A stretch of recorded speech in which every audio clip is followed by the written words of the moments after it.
Good morning friends. तो इसके पहले हम लोगों ने बहुत सारे जो इम्पोर्टेंट टॉपिक्स से पढ़ लिए, जैसे कि इन्वायरमेंटल स्टडी हम लोगों ने पढ़ा। इसके पहले हम लोग टीचिंग मेथड वगैरह पढ़ लिया है। क्योंकि जो लोग आज नए होंगे, नया वीडियो देख रहे होंगे, वो प्लेलिस्ट इसका और भी प्लेलिस्ट है, उसमें आप लोग देख लीजिएगा। और भी वीडियोज हैं इम्पॉर्टेंट टॉपिक्स के, तो आप लोग उसको जरूर देखिएगा। जो चीज़ें समझ में नहीं आएंगी आप कमेंट बॉक्स में बताइएगा। तो आज हम लोग शुरू करते हैं, कुछ नया टॉपिक शुरू करते हैं, कुछ नए सब्जेक्ट शुरू करते हैं। तो आज हम लोग साइंस शुरू करेंगे। साइंस के अंतर्गत हम लोग शुरू करेंगे आज बायोलॉजी। चूंकि कोई भी एग्जाम होता है, साइंस के अंतर्गत जो भी इम्पोर्टेंट टॉपिक्स होते हैं हम आज उसका स्टडी करेंगे। तो क्योंकि जितने भी एग्जाम होते हैं सब में एक जनरल अवेयरनेस के रूप में, या फिर कहिए कि जीके के रूप में बहुत सारे ऐसे क्वेश्चंस होते हैं जो इम्पोर्टेंट होते हैं, पूछते हैं। तो वो सभी आज हम लोग इसके अंतर्गत पढ़ लेंगे। हाँ, जो नहीं हो पाएंगे तो इसके बहुत सारे आपको पार्ट्स आएंगे, आप लोग उसको देखिएगा। आज जो लोग नया मेरा चैनल देख रहे होंगे या नए इसको पहली बार देख रहे होंगे, इसका जो प्लेलिस्ट है आप उसमें देखिएगा। बहुत सारे इसमें टॉपिक्स या बहुत सारे इंपॉर्टेंट मेथड जो है पढ़ाए जा चुके हैं, जैसे टीचिंग मेथड वगैरह पढ़ाया जा चुका है, या फिर इन्वायरमेंटल स्टडी पढ़ाया जा चुका है। तो आप लोग उसको देख लीजिएगा, पढ़ लीजिएगा। हाँ, यदि कोई प्रॉब्लम होगी तो कमेंट बॉक्स में जरूर बताइएगा। तो हम लोग शुरू करते हैं साइंस के अंतर्गत जो बायोलॉजी सब्जेक्ट है। बायोलॉजी में क्या इंपॉर्टेंट टॉपिक्स है पहले हम उसको जान लेते हैं। मतलब बायोलॉजी के अंतर्गत क्या अधिकतर एग्जाम में पूछते हैं, उस टॉपिक्स को जान लेते हैं। जैसे कि मतलब एग्जाम में जो टॉपिक होते हैं कहाँ से क्वेश्चन उठा है, जैसे कि डाइजेस्टिव सिस्टम होता है, यानी कि पाचन तंत्र होता है। ठीक है, इससे एग्जाम में पूछ देता है, इसमें क्वेश्चन उठाते हैं। इससे इंडोक्राइन सिस्टम होता है, उससे क्वेश्चन लेता है। ठीक है, आप लोग इसको लिखते भी चलिएगा। सपोज अगर कोई टॉपिक नहीं कंप्लीट हो पाती है तो आप खुद से भी पढ़ सकते हैं, इसलिए मैं इसका एक सिलेबस के रूप में जो इम्पोर्टेंट है मैं इसको बताते चलूंगी। इसमें नेक्स्ट है सर्कुलेटरी सिस्टम है। सर्कुलेटरी सिस्टम इसे नहीं कि जो परिसंचरण तंत्र होता है। इसके अतिरिक्त इसमें नर्वस सिस्टम, और इसके साथ साथ इसमें है रिस्पायरेटरी सिस्टम है।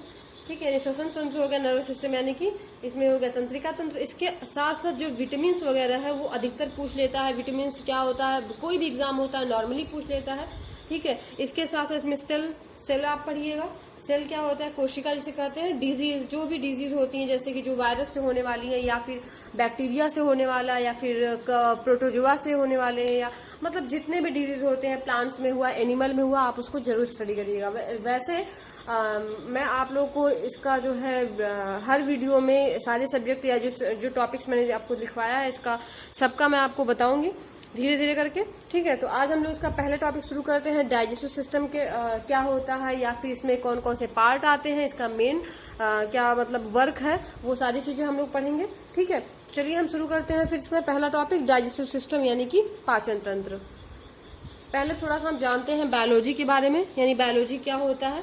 जिसमें कि क्या होता है, आप नॉर्मली सबको पता होता है, इसमें जीव जंतु या फिर पेड़ पौधों, ठीक है, पेड़ पौधों का जो हम अध्ययन करते हैं वही तो बायोलॉजी होता है। ठीक है, जीव जंतु पेड़ पौधों आदि का जो हम अध्ययन करते हैं, यानी कि सभी सजीवों का अध्ययन करते हैं, वही होता है क्या, जीव विज्ञान होता है, बायोलॉजी होता है।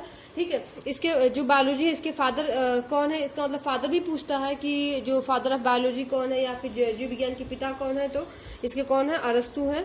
ठीक है, आप नोट भी करते जाइएगा कौन है, अरस्तु है। इसके साथ इसमें बायोलॉजी कितने पार्ट्स होते हैं। हाँ, इसमें कुछ और इम्पोर्टेंट टॉपिक, जैसे कि बायोलॉजी जो शब्द है, इसका सबसे पहले इसका जो उपयोग करने की कभी पूछता है, उपयोग कौन सबसे पहले किया, या इसका नाम सबसे पहले शुरू किसने किया है। तो लैमार्क, और उनके साथ नाम आता है ट्रेविरेनस का आता है। ठीक है, और सबसे पहले कब किया था इन्होंने, 1801 में किया था, 1801 में 1801 में किया था। ठीक है, यानी इसका उपयोग सबसे पहले कब हुआ था, कौन किया था, लैमार्क और ट्रेविरेनस ने 1801 में किया था। और इसके फादर कौन है, अरस्तु है। हाँ, इसमें कितने पार्ट होते हैं, 2 पार्ट होते हैं, यानी कि बायोलॉजी के अंतर्गत हम 2 पार्ट का स्टडी करते हैं।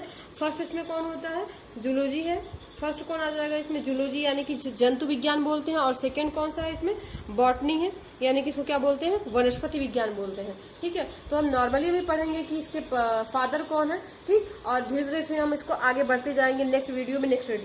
ठीक है, हाँ, आपको और वीडियो के बारे में या इसकी जो पहले जो इम्पोर्टेंट टॉपिक्स पढ़ाए गए आपको देखना होगा, तो आप जो है प्लेलिस्ट में जाके उसको सर्च कर लीजिएगा। प्लेलिस्ट में बहुत सारे इसके पार्ट्स दिए हुए हैं। ठीक, तो जूलॉजी की बात करते हैं। जूलॉजी में जो फादर है, जूलॉजी के जो फादर है वो क्या कौन है? अरस्तु है। ध्यान दीजिएगा, जूलॉजी के फादर अरस्तु है और यहाँ बायोलॉजी की फादर अरस्तु है। लेकिन यहाँ बॉटनी की बात करते हैं तो बॉटनी के फादर कौन है? थियोफ्रेस्टस का नाम आता है इसमें, थियोफ्रेस्टस, आप नोट कर लीजिएगा। यानी कि जूलॉजी की कौन है? अरस्तु है और बॉटनी की कौन है? थियोफ्रेस्टस है। चलिए हम शुरू करते हैं अपने कुछ इंपॉर्टेंट फैक्ट। जैसे कि कभी कभी पूछता है कि हमारे जो है पूरे शरीर की सबसे छोटी इकाई कौन सी है या फिर सबसे इम्पोर्टेंट इकाई कौन सी है, तो आप जानते होंगे इसमें सेल यानी कि कोशिका होती है, सबसे छोटी इकाई होती है या सबसे इम्पोर्टेंट इकाई होती है। कभी कभी एग्जाम में पूछता है इसका क्रम क्या है, ठीक है, यानी कि सेल, तो इसका क्रम आप नोट कर लीजिएगा। सेल के साथ इसमें सेकेंड आ जाएगा इसमें टिश्यू, सेल के बाद क्या बनता है? टिश्यू बनता है, टिश्यू के बाद क्या बनता है? इसमें ऑर्गन्स बनते हैं, ऑर्गन, ठीक है। इसके बाद इसमें इसका नेक्स्ट आ जाएगा इसमें सिस्टम, यानी कि पूरा सिस्टम तैयार हो जाता है। उसके बाद कौन सा बनता है? ऑर्गेनिज्म, मतलब एक फिर जाके एक जीव का निर्माण होता है। यानी सबसे छोटी इकाई क्या होती है? सेल होती है। सेल के बाद कौन किसका निर्माण होता है? टिश्यू का। टिश्यू के बाद फिर इसमें ऑर्गन्स बनते हैं, एक एक अंग बनता है, फिर सिस्टम, एक पूरे मतलब एक अंग तंत्र का निर्माण हो जाता है हिंदी में बोला जाए तो। और अंग तंत्र के बाद एक ऑर्गेनिज्म मतलब एक जो है जीव का या फिर एक मनुष्य का लास्ट में एक निर्माण होता है। ठीक है, इतना क्लियर हो गया। देखिए, तो हम लोगों ने शुरू किया है इसमें क्या, पहला अपना टॉपिक है हमारा डाइजेस्टिव सिस्टम यानी कि पाचन तंत्र, हिंदी में बोलते हैं पाचन तंत्र बोलते हैं, पाचन तंत्र। अब देखिए, चूंकि पाचन तंत्र की बात हो ही रही है तो कम से कम हमें ये जानना चाहिए कि पाचन तंत्र हम किसका मतलब पाचन किसका करेंगे? फूड का, भोजन का। तो थोड़ा सा हम भोजन के बारे में जान लेते हैं कि भोजन क्या है। यानी कि जो भी हम अपने पेट को भरने के लिए हमें जो भूख लगती है तो हम खाते हैं वो फूड होता है। लेकिन फूड में भी दो टाइप्स होते हैं जो हम खाते हैं, ठीक है। इसमें क्या होता है? पहला है कम्प्लेक्स होता है, कम्प्लेक्स फूड होता है, यानी कि जिसको हिंदी में क्या बोलते हैं? जटिल, कम्प्लेक्स उसको बोलते हैं, यानी कि जटिल बोलते हैं, ठीक है। सेकंड होता है इसमें सिंपल फूड होता है। सेकंड कौन सा फूड होता है? सिंपल फूड होता है, यानी कि कम्प्लेक्स फूड यानी कि जो जटिल भोजन होता है, सिंपल फूड यानी कि सरल होता है, यानी कि जो आसानी से पच जाता है। यहाँ पे कम्प्लेक्स, जटिल और सरल का मतलब होता है पचने से, जो हमें आसानी से पच जाए, या फिर जटिल मतलब जो आसानी से नहीं पचता है, ठीक है। अब देखिए इसमें कौन कौन से आ जाते हैं? कम्प्लेक्स फूड में क्या आ जाएंगे और सिंपल फूड में क्या आ जाएंगे? सिंपल की बात करते हैं तो पहले इसमें क्या होता है? विटामिन होते हैं, जो भी विटामिन हम खाते हैं। सेकेंड हो गया इसमें मिनरल्स होते हैं, ठीक है, मिनरल्स। और थर्ड हो गया इसमें वाटर होता है। इन सबको जो है हम क्या करते हैं? सिंपल फूड के अंतर्गत रखते हैं। अब अभी हम बताएंगे इसको सिंपल फूड के अंतर्गत क्यों रखा गया है, ठीक है। देखिए, अब इसमें कम्प्लेक्स में क्या आ जाएगा? कार्बोहाइड्रेट्स आ जाएंगे, कार्बोहाइड्रेट्स, ठीक है, फैट्स हो जाते हैं, और थर्ड होता है क्या? प्रोटीन हो जाता है, ठीक।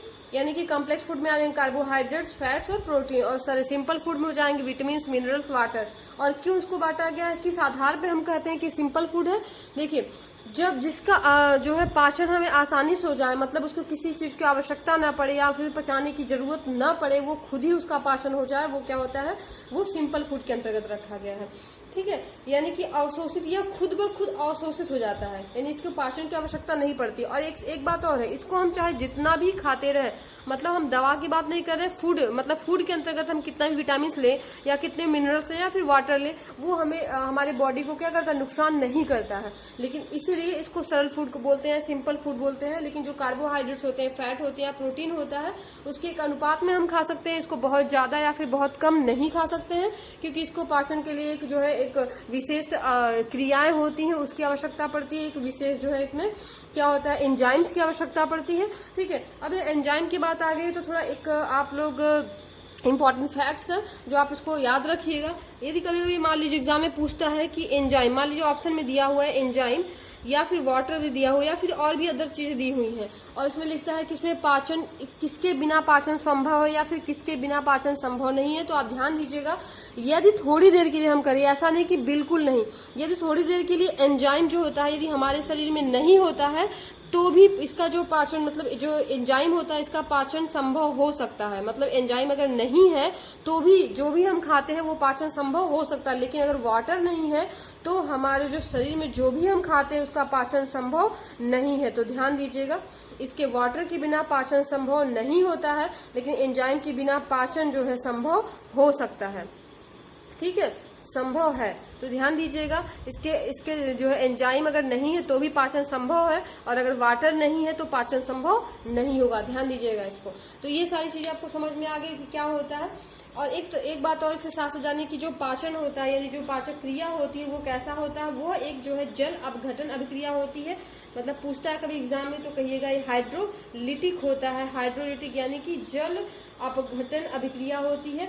इसका पाचन में क्या होता है, यह जो जटिल भोज्य पदार्थ होते हैं, मतलब जो अभी मैंने बताया जो जटिल भोज्य पदार्थ यानी जो कॉम्प्लेक्स फूड होते हैं उनको क्या करता है, छोटे छोटे टुकड़ों में तोड़ने का काम करता है। यानी कि सूक्ष्म या फिर सिंपल भोजन में, यानी सिंपल भोजन मतलब इसमें तोड़ने की वो जो है क्या करता है, तोड़कर उसको परिवर्तित किया जाता है जिससे कि पाचन आसानी से हो सके।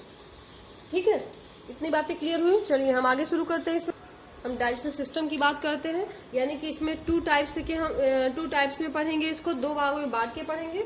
इसमें क्या होता है, मेन ऑर्गन होता है। डाइजेस्टिव सिस्टम में भी हम बांट लेते हैं, एक मेन ऑर्गन होता है और सेकंड क्या होता है, एसेसरी ऑर्गन होता है। मतलब कि एसेसरी ऑर्गन मतलब होता है सहायक जो होता है, ठीक है, और मेन ऑर्गन मतलब जो इसका मुख्य होता है। तो इसके अंतर्गत क्या आ जाएगा, मेन ऑर्गन के अंतर्गत क्या आ जाएगा, फर्स्ट आएगा इसमें एलिमेंट्री कैनाल यानी कि आहार नाल। ठीक है, इसको हिंदी में क्या बोलते हैं, आहार नाल। ठीक है, और इसमें एसेसरी सहायक में कौन कौन से आ जाएंगे, टीथ हो गया, ठीक है, टीथ यानी दांत जिसे कहते हैं, टंग हो गया यानी कि जो जीभ होती है, सलाइवरी हो गया यानी जो लार होता है या सलाइवा भी बोलते हैं उसको, लीवर हो गया, ठीक है, फिर पैनक्रियाज हो गया। मतलब इसमें जो भी आएंगे इसके साथ साथ सारे इसमें सहायक हो जाएंगे। ठीक, तो यानी कि हम टू पार्ट्स में इसको बांट के पढ़ते हैं। जैसे कभी मान लीजिए एग्जाम में पूछ देता है कि विटामिन को पचाने की आवश्यकता पड़ती है कि नहीं, या विटामिन जो होता है वो हमारे आहार नाल में उसे पाचन की आवश्यकता है या नहीं, तो आप उसको क्या बोलेंगे, उसको पाचन की आवश्यकता नहीं है। आप नहीं में ध्यान दीजिए, क्योंकि मैंने अभी आपको बताया है कि जो विटामिन होता है वो सिंपल फूड में होता है और जो सिंपल जितने फूड होते हैं उन्हें पाचन की आवश्यकता नहीं होती है। ठीक है, वह खुद ब खुद क्या होते हैं, अवशोषित हो जाते हैं। तो ध्यान दीजिएगा। चलिए हम इसमें शुरू करते हैं। पहला क्या पढ़ते हैं, इसमें हम टीथ, दांतों के बारे में पढ़ते हैं कि दांत होते क्या हैं, दांत का क्या रोल है हमारे पाचन तंत्र में। ठीक है, पढ़ते हैं इसमें हम टीथ। फर्स्ट हम पढ़ेंगे दांत। ये देखिए कभी कभी ऐसे नॉर्मली हम पूछ देते हैं कि दांत कहाँ पाए जाते हैं, तो हम लोग क्या बोल देते हैं, तुरंत क्या बोलते हैं, मुख में पाए जाते हैं। तो ध्यान दीजिएगा, दांत कहाँ होता है, जबड़े में होता है, जबड़े के बोन में लगा होता है। ठीक है, दांत के कितने पार्ट होते हैं हम उसके बारे में पढ़ते हैं। दांत में जो होते हैं क्या होते हैं, 3 पार्ट होते हैं। एक सेकंड, जो हमारे दांत होते हैं, हम दांत की बात कर रहे हैं।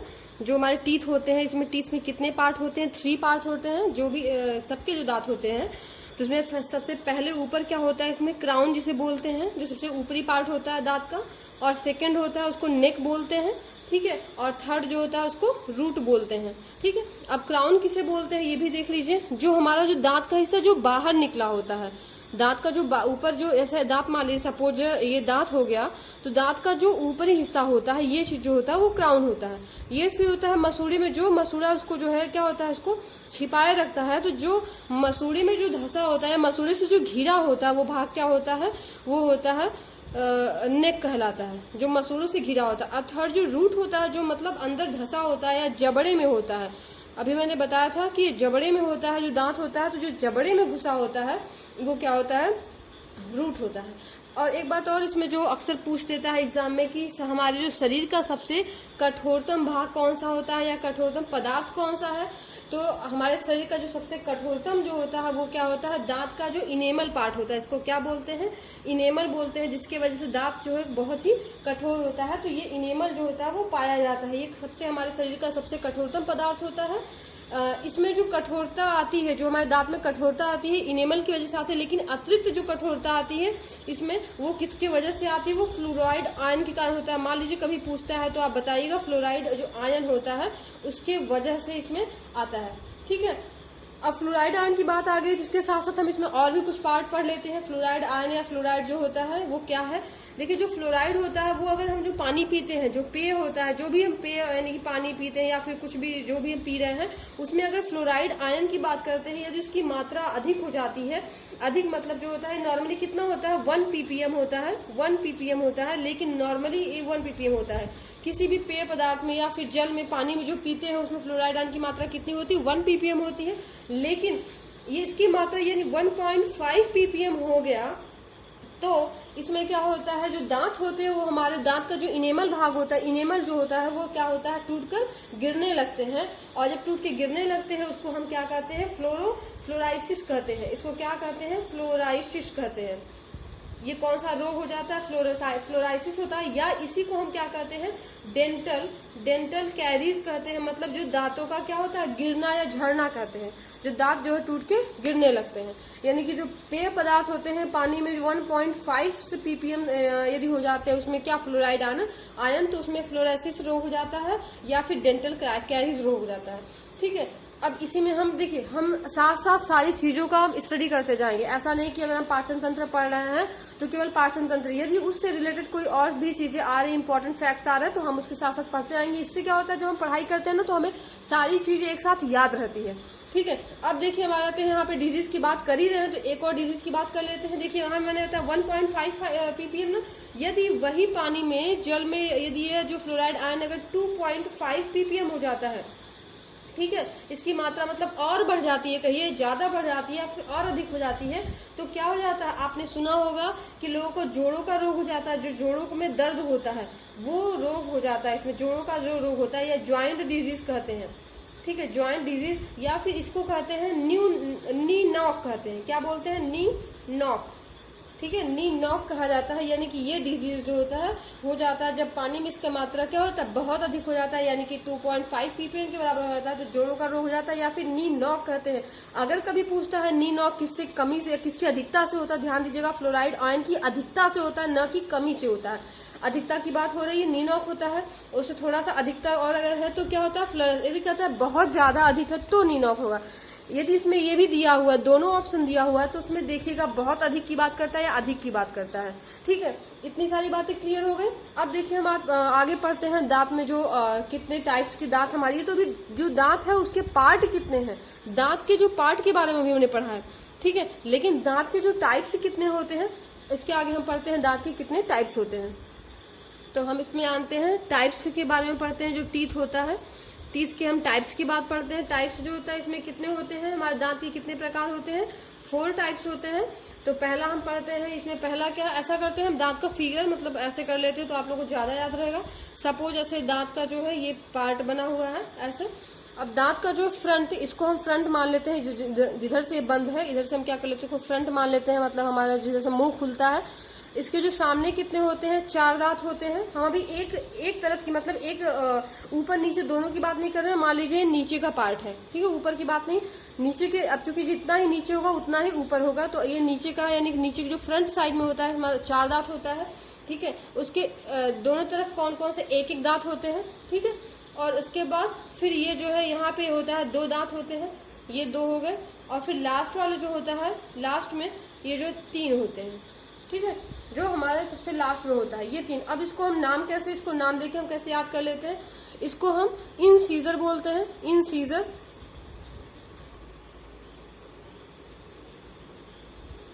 इंसीजर बोलते हैं। इसको हिंदी में अगर कहना हो तो आप लिख लीजिएगा, कृंतक बोलते हैं। इंसीजर यानी कृंतक। और जो ये दोनों होता है इसको हम क्या बोलते हैं, कैनाइन बोलते हैं। ठीक है, कैनाइन बोलते हैं। और इसको हिंदी में क्या बोलते हैं, इसको रदनक बोलते हैं। क्या बोलते हैं, रदनक। ठीक है, हिंदी भी आप देख लीजिएगा अगर आपके किसी को प्रॉब्लम हो रही होगी। ये जो 2 दांत होते हैं, ये जो 2 होते हैं, इसको क्या बोलते हैं, प्री मोलर बोलते हैं। Pre molar, pre molar. इसको हिंदी में बोलते हैं अग्र चवर्णक बोलते हैं। क्या बोलते हैं, अग्र चवर्णक। देखिए ये दोनों एक ही है।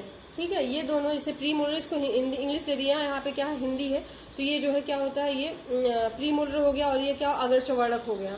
फिर लास्ट में हम आते हैं जो थर्ड 3 हो गया, इसमें 3, इसकी हम बात करते हैं तो ये इसको क्या बोलते हैं, मोलर बोलते हैं। क्या बोलते हैं, मोलर इसको बोलते हैं। इसको हिंदी में क्या बोलेंगे, चवर्णक बोलते हैं। ये अग्र चवर्णक हो गया, ये चवर्णक हो गया। ठीक है, अब देखिए ये जो है 4 हो गया, यहाँ पे 2 हो गया, ये दोनों 2 हो गए, यानी कि नीचे हमारे कितने दांत हो गए, ये 4। इसकी संख्या कितनी होती है, 4 हो गई। इसकी संख्या कितनी हो गई, 2 हो गई, यानी कि एक इधर 2 हो गई।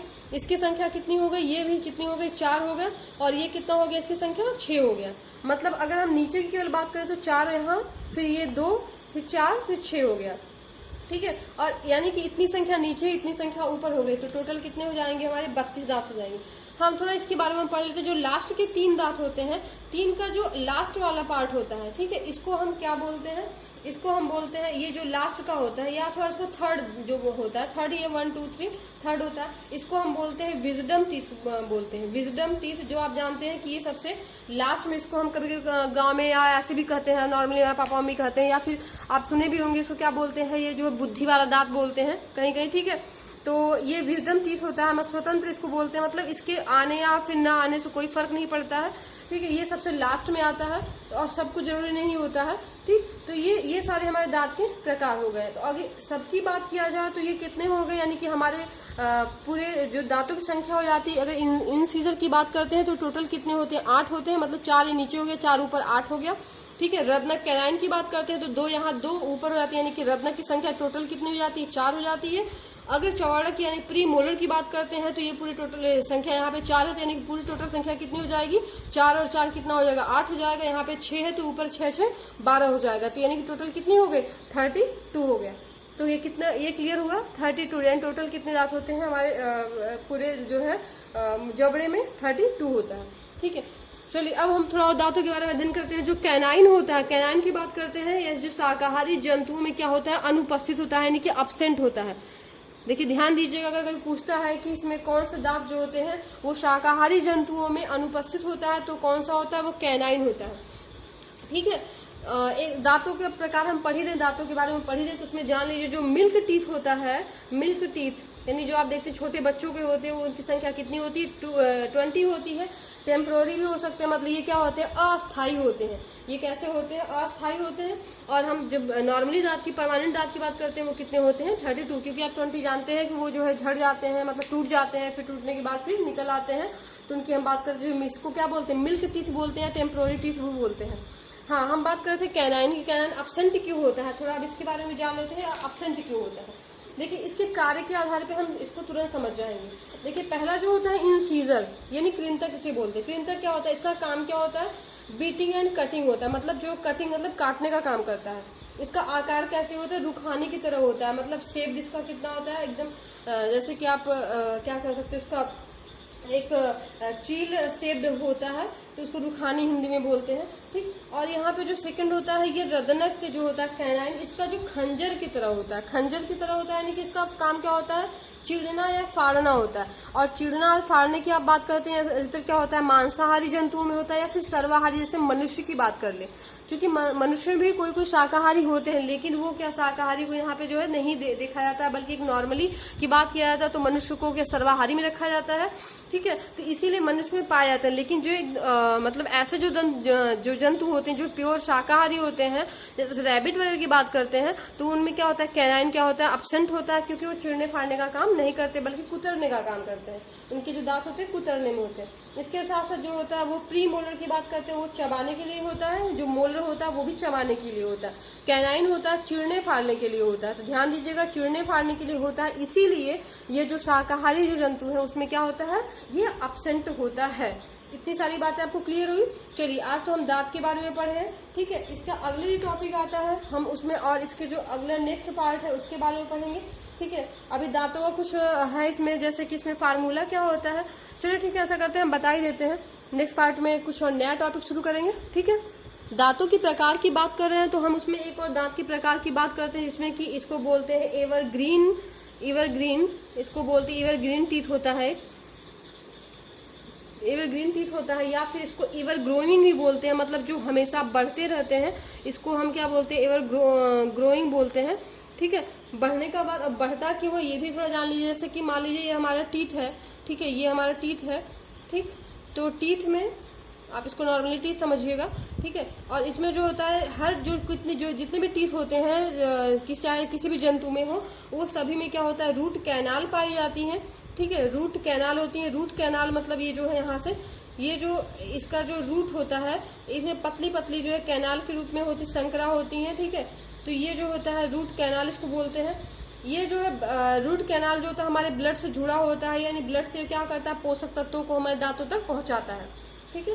यानी कि ये जो रूट कैनाल होती है, ये होती है रूट कैनाल। और यहाँ पे ये जो नीचे से ले आता है, ये जो है ब्लड हो जाता है, यानी ब्लड को ये जो रूट कैनाल के द्वारा ही हमारे दांतों को पोषण मिलता है, ठीक है, और इससे दांत क्या होते हैं, बड़े होते हैं। देखिए क्या होता है, नॉर्मली हम इसको इसलिए ऐसा बता रहे हैं कि नॉर्मली क्या होता है, जब हम कुछ चीज खाते हैं तो या फिर जो हमारे जो पोषक तत्व ऊपर पहुंचते हैं या जैसे जैसे दांत हमारे बढ़ते हैं तो क्या होता है, ये रूट कैनाल होती है धीरे धीरे क्या होती है, नीचे पतली होती चली आती है, पतली होती चली आती है। तो फिर और जैसे जैसे पतली होती चली जाएंगी, संकरी होती चली जाएंगी, उनको जो पोषक नहीं मिल पाता और दांतों की वृद्धि क्या होती है, रुक जाती है। समझ लीजिए इसको, यहीं पे दांतों की वृद्धि रुकती है कैसे, जब जैसे दांत हमारे बड़े होते हैं उनकी जो ये रूट कैनाल होते हैं पतले होते चले जाते हैं और फिर धीरे धीरे उनको पोषक तत्व नहीं मिलता है, तो फिर क्या होता है, हमें जो दांत होते हैं उनकी वृद्धि रुक जाती है। लेकिन कोई कोई ऐसे जानवर होते हैं जिनमें रूट कैनाल जो होता है वो क्या होता है, वो संकरी होती ही नहीं, ये कहीं की बंद, मतलब उसकी जो वृद्धि जो पोषक तत्व होता है उनको मिलता रहता है। ऐसे कुछ जानवरों के नाम हम जैसे कि जो एलिफेंट होता है, एलिफेंट का जो टस्क इसको हम कहते हैं सूंड जिसे कहते हैं, जो सूंड होता है जो उसमें बाहर निकला होता है, ठीक है, उसको वो क्या होता है, वो इंसीजर होता है। वो क्या होता है, इंसीजर। मान लीजिए एग्जाम में पूछता है कि जो उसमें बाहर जो दांत हाथी के निकले होते हैं वो कौन से दांत होते हैं, इंसीजर होता है। वो इंसीजर वो भी कौन सा होता है, अपर वाला होता है, ऊपरी भाग का इंसीजर होता है। वो देखिए हमेशा बढ़ता रहता है, ठीक है, वो इसी वजह से बढ़ता है। इसके साथ साथ हम जानते हैं कि जो रैबिट होता है, रैट होता है, आपको आश्चर्य होगा जान के, जो रैट होते हैं या फिर रैबिट होते हैं उनके भी दांत होते हैं, उनके भी जो जितने भी कुतरने वाले हैं जंतु उनके भी दांत होते हैं जो हमेशा क्या होते हैं, धीरे धीरे करके बढ़ते रहते हैं। उनका कौन सा दांत बढ़ता है, उनके भी इंसीजर होता है, उनका भी इंसीजर जो होता है वो क्या होता है, बढ़ता है। तो कभी भी अगर पूछता है कि एलिफेंट का जो बढ़ता है वो कौन सा पार्ट होता है, तो इंसीजर होता है, या फिर दांत के कौन से काइंड्स हैं, प्रकार है, तो इंसीजर होता है, अपर इंसीजर होता है। अगर रेड और रैबिट या फिर किसी कुतरने वाले जंतु के बारे में पूछते तो उसका भी क्या होता है, इंसीजर होता है। हाँ, एक और है, एक जंगली सुअर होते हैं जिसका वो उसमें टस्क होते हैं, टस्क जो बाहर निकला होता है, जो दांत उसको बोलते हैं। तो उसका जो जंगली सुअर की बात करते हैं तो उसका जो बढ़ता है दांत, उसको वो कौन सा है, तो उसका जो है अपर होता है। उसका अपर कौन सा होता है, कैनाइन होता है। ध्यान दीजिएगा, इन दोनों के इंसीजर हुए, लेकिन इसका जो होता है अपर कैनाइन होता है, जो कि हमेशा बढ़ता रहता है। ठीक है, जंगली सुअर का ये हमेशा बढ़ता रहता है, और जो हमेशा बढ़ते हैं उसको कहते हैं ईवर ग्रोइंग टीथ कहते हैं, या ईवर ग्रीन टीथ कहते हैं। पॉलीफाइडेंट भी कहते हैं इसको। क्या बोलते हैं इसको, एक चीज जान लीजिए, इसको पॉलीफाइडेंट एक ही में है, ये पॉलीफाइडेंट बोलते हैं, कहीं कहीं इसको आप जानेंगे। और क्यों बढ़ते हैं, जब रूट कैनाल जो होता है वो संकरी नहीं हो पाता है, यानी कि उसकी वृद्धि यानी पोषक हमेशा उसको क्या होता है, लाइफ टाइम मिलते रहता है। थोड़ा सा हम जान लेते हैं इसके जो है फार्मूले के बारे में। हम एक फार्मूला आपको बताएंगे, उसी के आधार पर सपोज अगर कभी पूछता है तो आप फार्मूला निकालना सीख जाएंगे।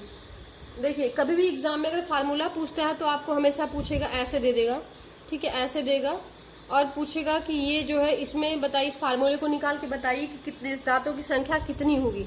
तो अब इस फार्मूले से आप दांतों की संख्या कैसे निकालेंगे, इसको आप देखिए। इस फार्मूले को आप बस दांतों के प्रकार पे रख लीजिएगा। जैसे हमने दांत आपको बताया है कि ऐसे आप बनाइए, तो इसमें ऐसे लिख लीजिए, यही है ना, 2 1 2 3। तो ये दांत का फार्मूला हो गया। ठीक है, अब दांतों के फार्मूला में इसको आप कैसे करेंगे, जैसे सबसे पहले हमने क्या बताया था, इंसीजर होता है।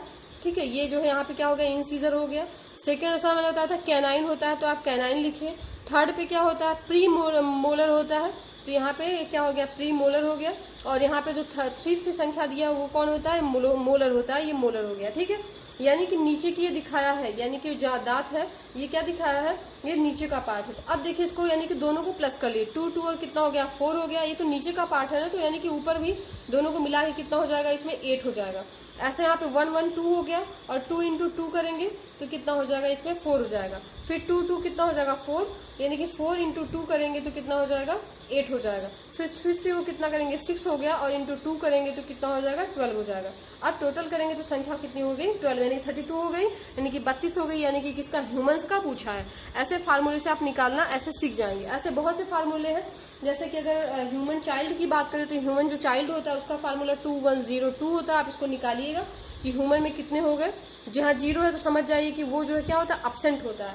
ऐसे ही एलिफेंट का होता है, तो एलिफेंट का फार्मूला होता है 1003, और कितना नीचे हो जाता है, 0003। तो इन दोनों फार्मूलों को आप निकाल के प्रैक्टिस कर सकते हैं कि ये किसकी दांतों की संख्या इसमें कितनी होगी। ठीक है, तो हम नेक्स्ट वीडियो में मिलते हैं कुछ और अलग नए टॉपिक के साथ। तब तक आप लोग पढ़ाई करते रहिए, घरों में रहिए, खुश रहिए। Thank you.